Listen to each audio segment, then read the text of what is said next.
chập ta nơi cha re ý băng maya bên sơ lơ chập ta ý vi cha re nơ băng maya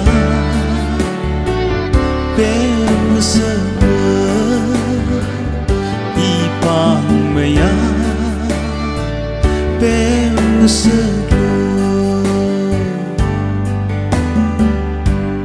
lấy cha đuôi cha đưa mang rục xa lấy cha đuôi rồi chọn cái chén mà vang chập ta ý cha rơ thèn hay rơ chập ta nơ cha rơ thèn hay rơ chập ta nơi cha re ý băng maya bên sơ lơ kisama rơ ini rasampang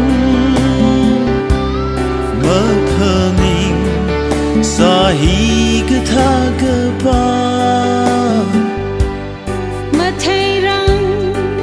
sahi cái tha lấy sao mà phun rằng sahi cái tha cái cho chập ta na cha rơ ý bang maya bên sơ lô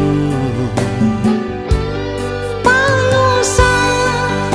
đơn ly hàng rồi lá mới chập lơ đơn ly kham rồi lá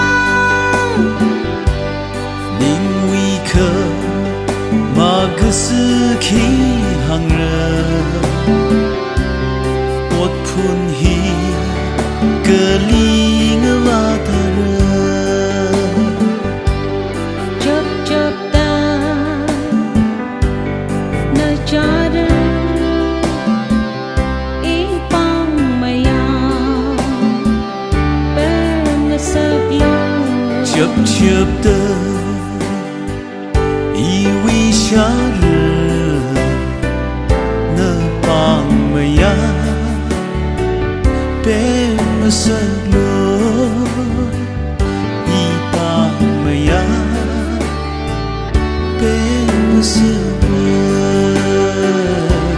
chập ta ý